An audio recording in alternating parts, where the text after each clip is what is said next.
All right, we are live on a Tuesday. We're coming to you on LinkedIn, YouTube, and Facebook. So welcome to another live recording of the Managing Partners podcast. I'm joined today by Amy Refeca. Refeca. I knew I was going to mess that up. So Amy, thanks for joining me today on the show. Excited to hear your story, your journey, how you got where you are. First off, I'm your host, Kevin Daisy, and also the founder of Array Digital. We exist to help law firms grow their pipeline using digital marketing. So, Amy, let's just jump right into it. Tell us a little bit about your background, how you got started, and your journey to getting where you are today. Well, it's nice to be here. Thank you for having me. And it's quite common that I have to explain my last name. I'm good with that. My maiden name is Amy Brown, so I never had to explain it until I married my husband, changed my name. And so now it's kind of fun because I get to actually have to explain it. My journey really is, I actually never wanted to be an attorney. I didn't grow up with that. I actually wanted to be Indiana Jones. I actually have an undergraduate degree in archaeology. I grew up in a household with some financial instability on occasion, and it happened to be that financial instability coincided with my decision: do I go to graduate school and be a poor Indiana Jones in my mind, or all lawyers are wealthy, let me go to law school? So I made the decision to go to law school absolutely on a whim. Like, I had never met an attorney up until that point. I actually remember the moment sitting on my undergraduate campus where I was, what I was thinking, what I was doing. So I went to law school. Being somewhat of an A-type personality, I did well in law school. I got a job offer in my second year of law school. And so I was floating into my third year of law school with an offer already. And I went to work in I guess it would be a big law. I don't know necessarily what the pure definition of it is, but it was a big law environment in Miami, doing product liability defense work for major automobile manufacturers. And I did that for 5 years, and I was really good at it. I could excel at it when I really wanted it, but I didn't enjoy it. I knew I didn't want to be necessarily a partner in that environment. I made that decision pretty early on. And so I changed environments. I went in-house for an insurance defense company, and I, did red light, green light type insurance work, defense work for clients. And I was in trial constantly. And again, I was a very good litigator. And I realize now why that was, but I didn't enjoy that environment either. And so again, I made a conscious decision. I want to do something else. And I fell into being a law firm owner. I did not intend to be a law firm owner. In fact, I didn't actually consider myself a law firm owner for quite some time. I considered myself an attorney practicing law with her own law firm. And I fell into estate planning because it was something that was always interesting to me. And initially I was like, oh, it's just wills. I can do a will. And I didn't recognize, how complex the practice area was, but I was very fortunate that I mentored with an individual in Miami who did high net worth estate planning. And he was really an incredible mentor for me and, helped me understand certain things, not just about estate planning. And this was in 2010 to around 2012. Not just about estate planning, but also a little bit more about running a business. And that's sort of when I started having an inkling of I'm a law firm owner, which makes me a business owner. Terms with it. Yeah. I moved to Atlanta in 2013 when my husband transferred up here. I needed to get licensed here in the state of Georgia. And so about 2014 is when I relaunched my firm here in Atlanta, Georgia. And that's really when I recognized I have no network here. I have this brand new business. I need to get a network. I need to run it like a business. And I started really the journey of being a business owner and, focusing on estate planning. And so that's kind of, the journey to my current law practice and my current business, which is Atlanta Wills and Trusts, as you mentioned, and located sort of in the North Metro area of Atlanta, Georgia. And I focus pretty exclusively. I'm sure we're going to get to that. I was gonna ask you. focus. Yeah, go ahead. Go ahead and ask me. Yeah. So, Amy and I had got a chance to speak yesterday prior to the show. So just learn a bit more about her business and what she's doing with her marketing and see if there's any opportunities for us to help. And so through that, got to learn more about her business, which is when it comes to marketing or advertising, is super important to understand the business, what your goals are. And so for Amy, found out really she has a focus or a niche, if you will, not just in wills, trusts, and estates, but working with women. So tell us a little bit more about how you kind of got to that point and maybe I assume you didn't start that way. You probably noticed some need for that. And so give us a little background on that. Yeah, it's a classic see a need, fill a need situation. And yes, I did not exclusively practice focusing on that. In fact, I didn't exclusively practice estate planning. I was doing elder law and estate planning. And I won't go into the differences necessarily, but I did recognize that I enjoy estate planning. And so I started focusing more and wanting to work more with those clients. And then when I started looking even closer at estate planning, I started recognizing almost like a human behaviors of why individuals do estate planning. And I really recognized a difference between why women approach me versus why men approach me. And I actually got mad at my practice colleagues saying, why are my colleagues, my estate planning colleagues, not recognizing that women do this differently? And then it was like, why not me? I should do that. And that's really kind of the genesis. And I didn't probably transition right away. Like you said, it took a couple years. And then, to be honest, Kevin, it took me having the courage to say, I want to help women protect who they love the most. And I had a whole conversation with my husband about why this. And he's like, you're, excluding half the market. And there was all these things. And then, I finally just had the courage to say, no, this is what I want to do. And I've been successful at it. And I've been able to, help women protect who they love the most and,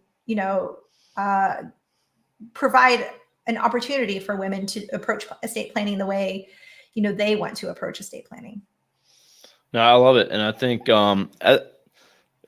mine's not the same scenario, but when I started this agency, we work with anyone, everyone. We were more locally focused. Mm-hmm.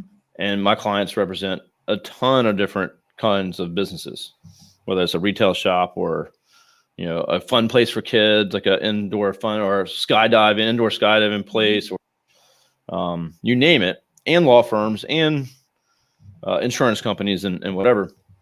And so I think when we decided to niche into working only with law firms, you get those same responses, even though I know niching is the way to go and focusing is the way to go. Yeah, it definitely shrinks your market. But how much more powerful is it when you actually get to talk to that potential prospect? And you can start to figure out where they are, where they hang out, how they think. So everything just changes completely. Your marketing, your messaging, how your website appears, the content. You're not writing it for me or men, you're attracting women. So it's completely different. And then all of a sudden, when the right person's on your website or introduce your material, your social media, or they meet you in a room, it doesn't matter, they immediately go, hey, this person's for me. Right. And so that's the big difference that people, there is like for me, we're not going to run out of law firms to work with. I mean, there's no way, but, and you can go I can go super niche and go, we only do social media for estate planning attorneys if I wanted to, right? So we can get really deep into it. So I just think it makes a lot of sense. And you're going to see, the rewards from it for sure. But you got to stick to it. And I think that's the harder part too, is you can still take on other clients. You're just not actively marketing and, advertising for all those. But if, I assume you still take some cases that are not, or some clients that are not women. That's up to you. I always say, I love men. I married one. I'll help them. And, interesting, Kevin, I market to women. I focus on women, right? I do put that message out there. When you meet me, it's, it's pretty clear. Like listen, look at what I'm wearing. This is what I wear in client conferences. I'm very unapologetic about who I am and how I help clients. A lot of men approach me and say, I want my wife to have you in her corner if something happens to me.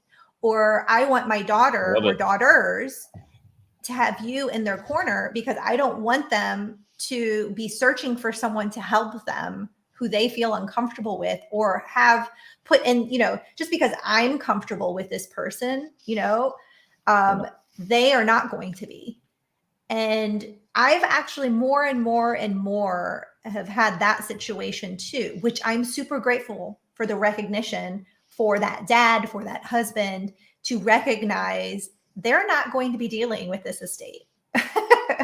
It's their wife and or their daughter who is going to deal with this estate. And so they need some forward thinking there. So yeah, absolutely. And I think, like you said, you can niche down, you can go super close.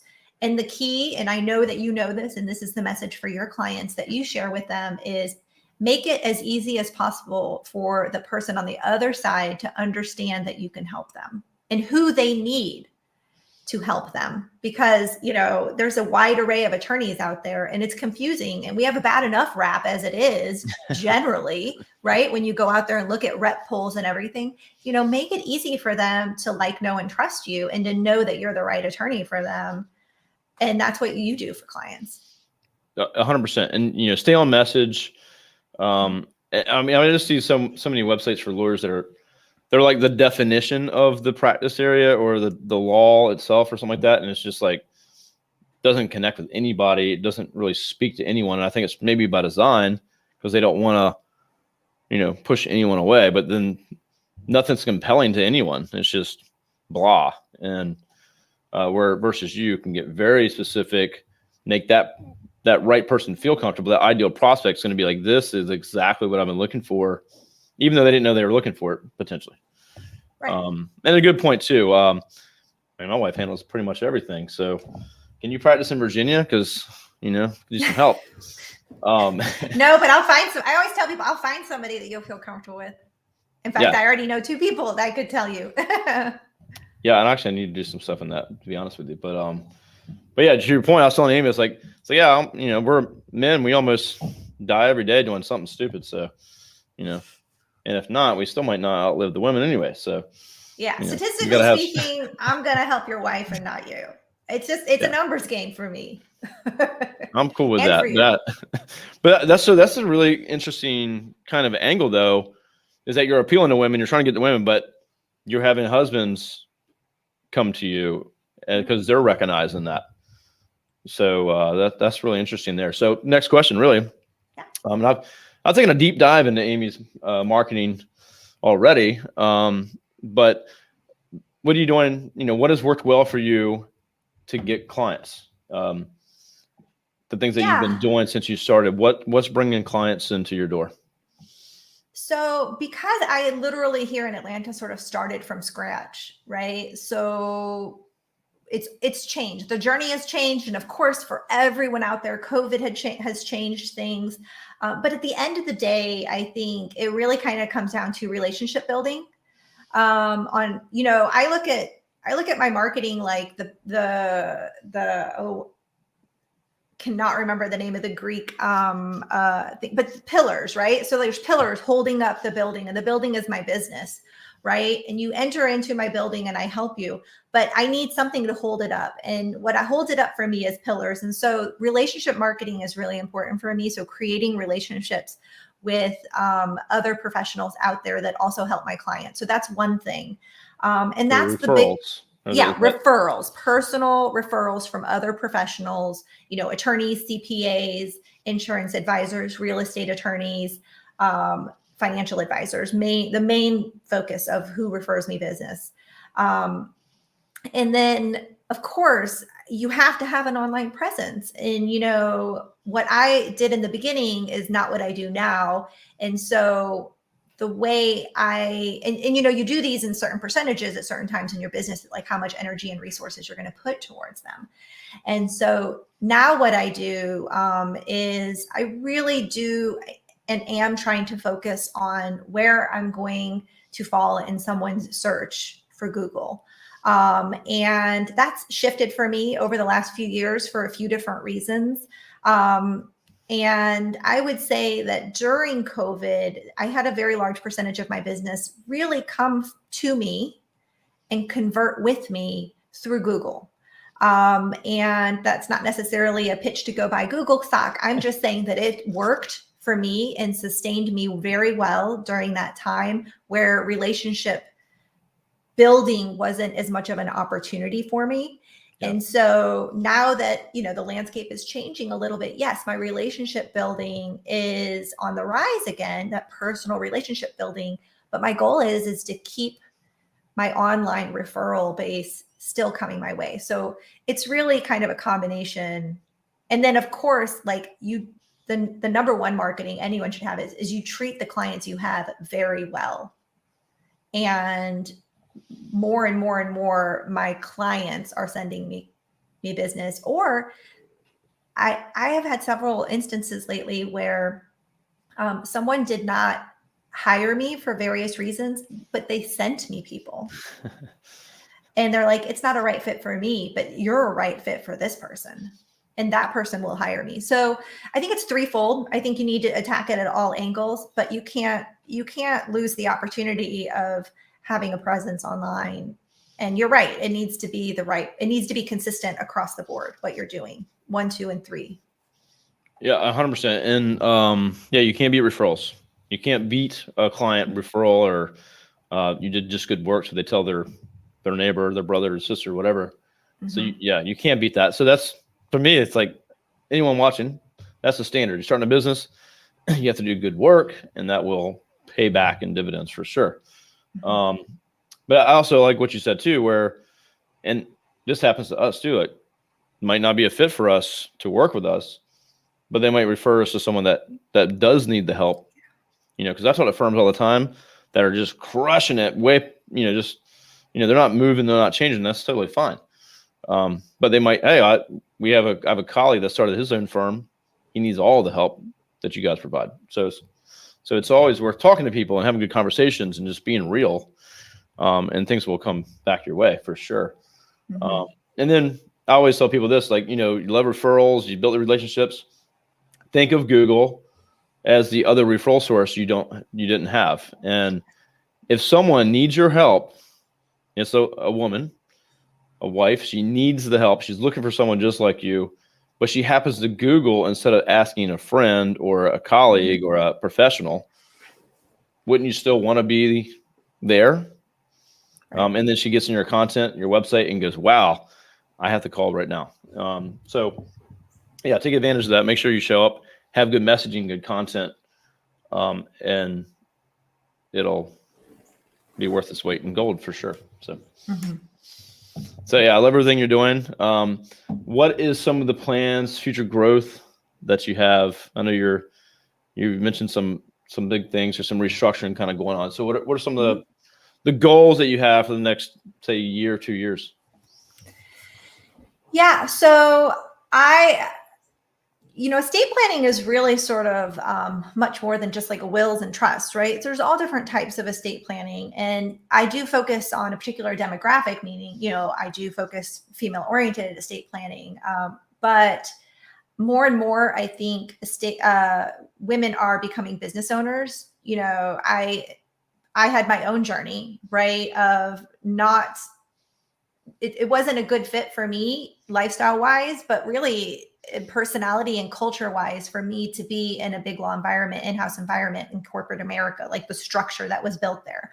I needed a different sort of structure. And I think more and more women are not wanting to go into the structure that is built for them. And so I think they're creating their own opportunities, creating their own businesses. Some of them call them side hustles. Some of them call them, businesses, whatever you want to call them. So that's one of the big and exciting things that I think here at Atlanta Wills and Trust that we're doing is we're partnering with a lot of different other types of professionals to create an environment where a female who is a business owner, you know, and she may even consider her business, you know, a third or fourth priority for herself. Or she might consider it her number one priority, but I want her to have a safe place where she can almost figure out what kinds of resources she needs, whether it's estate planning resources, insurance, tax advice, business attorney, real estate professionals. There's all sorts of things that touch something like that. Mm-hmm. And instead of her having to go to 15 places, I think she should have a hub of places to go where she could like, know, and trust all of these individuals and feel comfortable with them all. And so I think that's an opportunity that we're definitely exploring here. And I think that there isn't anything out there like that. And I like to fill niches where there isn't anything. It's not that I mind competing with others. It has nothing to do with that, but it's just that I feel good about building things out that don't exist. And so that's one of the things that's really exciting. And yeah, I'm really interested in reaching out more. I'm currently writing a book about estate planning for women. It's about halfway done. And oh, wow. Awesome.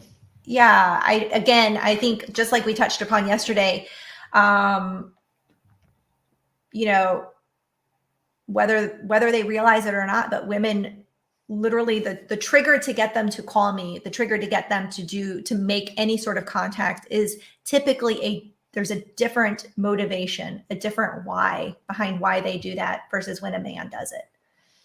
And there's also a different process that they go through, and they don't even know sometimes the choices that they're allowed to make. And so I'm really interested in doing more education around this. And whether they come to me for it or not, it doesn't matter. It's just really important that they get it done, and really important that they understand what choices they have ahead of them. Yeah, I love it. I like the whole kind of piece in there for like women entrepreneurs. Yeah. As being kind of part of what you're doing as well. And yeah, I'd like to say I'm a fairly big part of my region here in Virginia. We have about 7 cities called Hampton Roads. There's a lot of entrepreneurship programs and startup programs and a lot of help.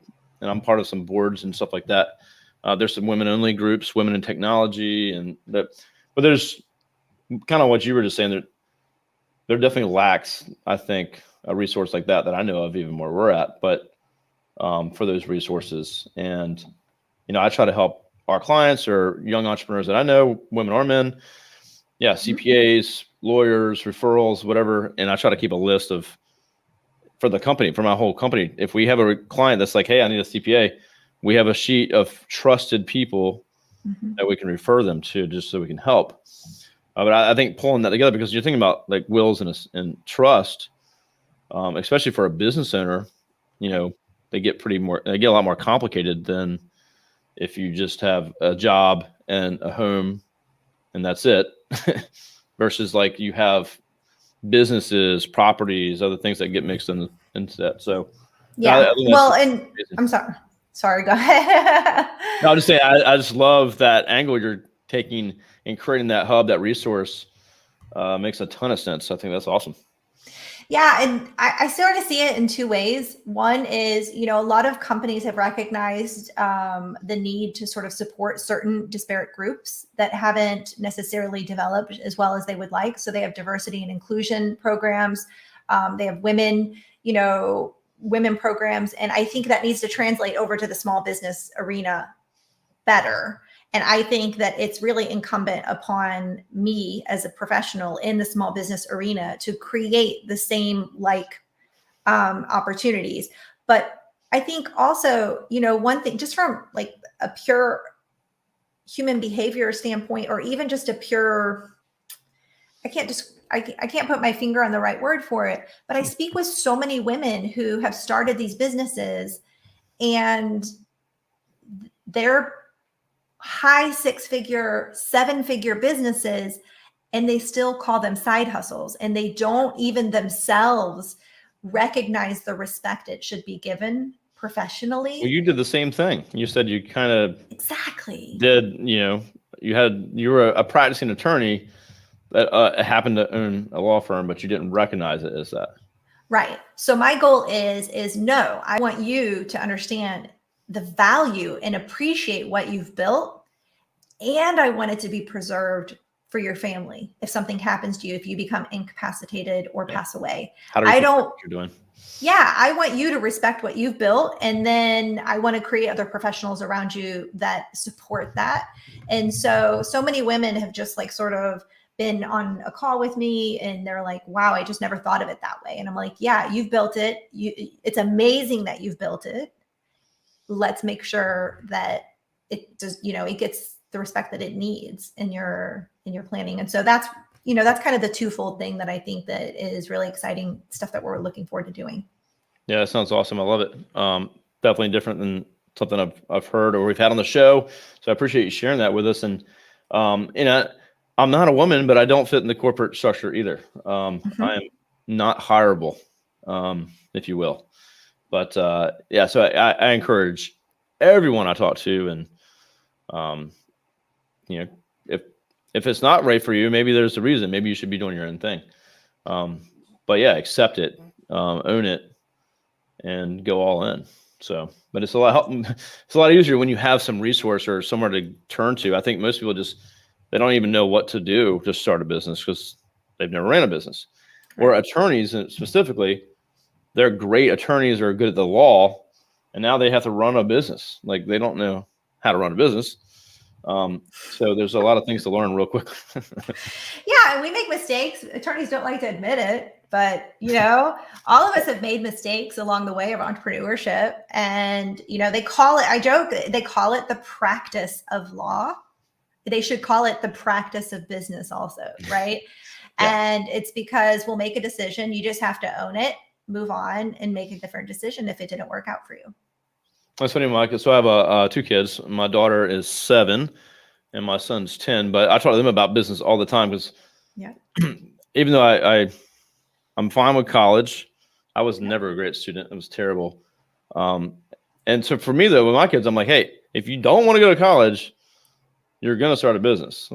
But if you decide you're not going to start a business, you need to go to college. But I talk about this all the time because I'm consumed by entrepreneurship. But my daughter the other day came and she drew out her plan for an ice cream shop that she was going to start. And I was like, yes. So I'm all about that kind of stuff and getting in their minds early that, hey, you don't have to go do one of these careers or go to college or whatever. If you don't want to, do what you want to do. Yeah. I have a 16-year-old and an 18-year-old. So my daughter is a freshman in college. She's actually getting a business degree. And she knows that she's going to be in business for herself. She already knows it. She's like, yep. And the statistic is they are going to be at some point during their lives. And I tell my son all the time, and I tell her still, even though she's already in college, I say, listen, even if you don't want to go to college, go and take the classes that interest you to explore where you could, where you're going to project to. And if anything, just get a business degree, get it in accounting, get it in finance, get it in marketing, get it in something, because you're going to own a business. Exactly. Yeah. At least get something that you can apply to the business you're going to start. You also meet people, make connections, and have, experiences that you won't get to have again. Listen, I have a degree in archaeology. And I wanted to talk about that the whole time instead. I watched Expedition Unknown every night. I love that shit. Yeah, I love it too. And you should be featured on there. So I always joke that one day I'm going to disappear. My kids will get a postcard and it's from some dig somewhere. And it's like, okay, mom's going to disappear one day. And, that day is coming because I'm almost an empty nester. You'll be in Nepal or on Everest or who knows what. So you'll see me in the background with them. Yeah. Josh Gates and Amy. There you go. That's awesome. All right. Well, anything else? I forgot to put up your website. Please check Amy out. Go to her website here, AtlantaWilsonTrust.com. I'll put that in the comments as well. When do you believe your book will be available? I love it. Put the Ooh. pressure on me. That's pressure. Yes. It was done by the weekend, right? Okay. Yeah. So I'm anticipating that it'll be finished and in sort of an editing process by mid-October. I have an October 1 goal, but I've heard through very good sources that you should always pad that. And so I imagine it's going to be in editing then, and then hopefully, around the holidays, just exactly what you want to give for the holidays is a book on death and money. But it's actually an important time of year because there is actually, statistically speaking, families come together. They see things they hadn't seen in the past about their family, aging things, behaviors, dysfunctions. And you really do think about these things during the holiday. Who is the right people? Or at least you could and should be thinking about these things. And so I think it's actually an appropriate time of year to think about these things. And I consider estate planning the gift that you're giving your family.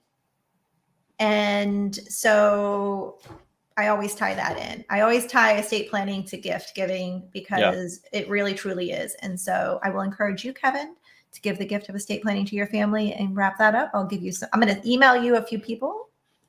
Heck yes. I'll definitely do that. And then also, I would love to get a copy of your book. I'll be happy to pass that to my wife and others.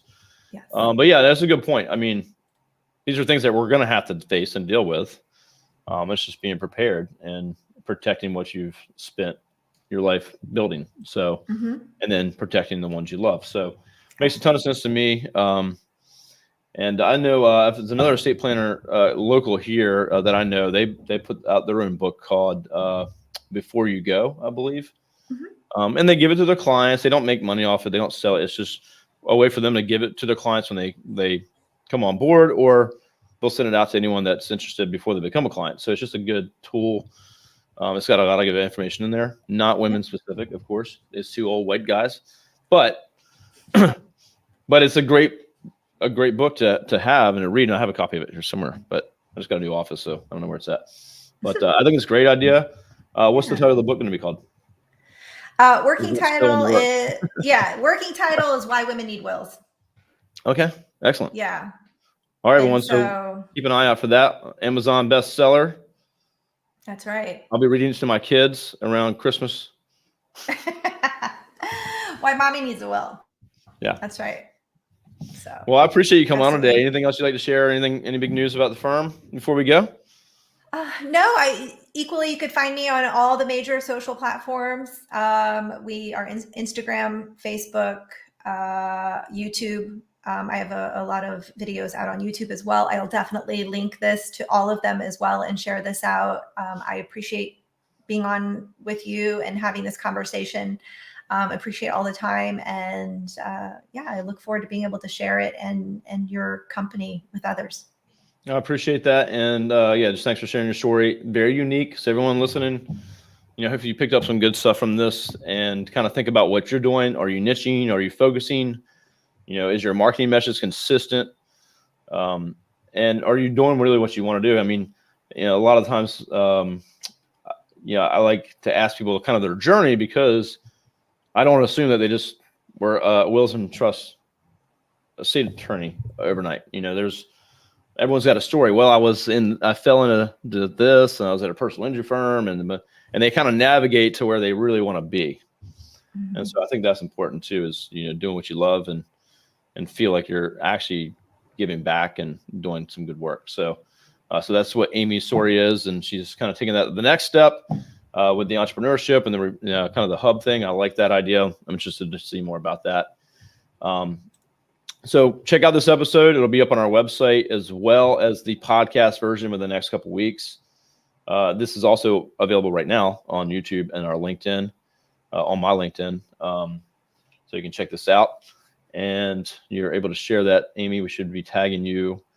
And then Amy will be featured on our social media for months to come as we get all the edited content done. We'll give you copies of that as well, so you guys can put that out. So that's it. If anyone needs help with their digital marketing, that's what we do. You can go to raylaw.com, check us out, and I'll be happy to ask any questions you have. If you're interested in being a guest on the show, you can also reach out to me or one of my team members, and we can try to line up an interview. We are booked out, I think, mostly in through October at this point. But give us a call, and we'll try to get you on the schedule. Amy, anything else? No, thanks for having me. It's been a pleasure.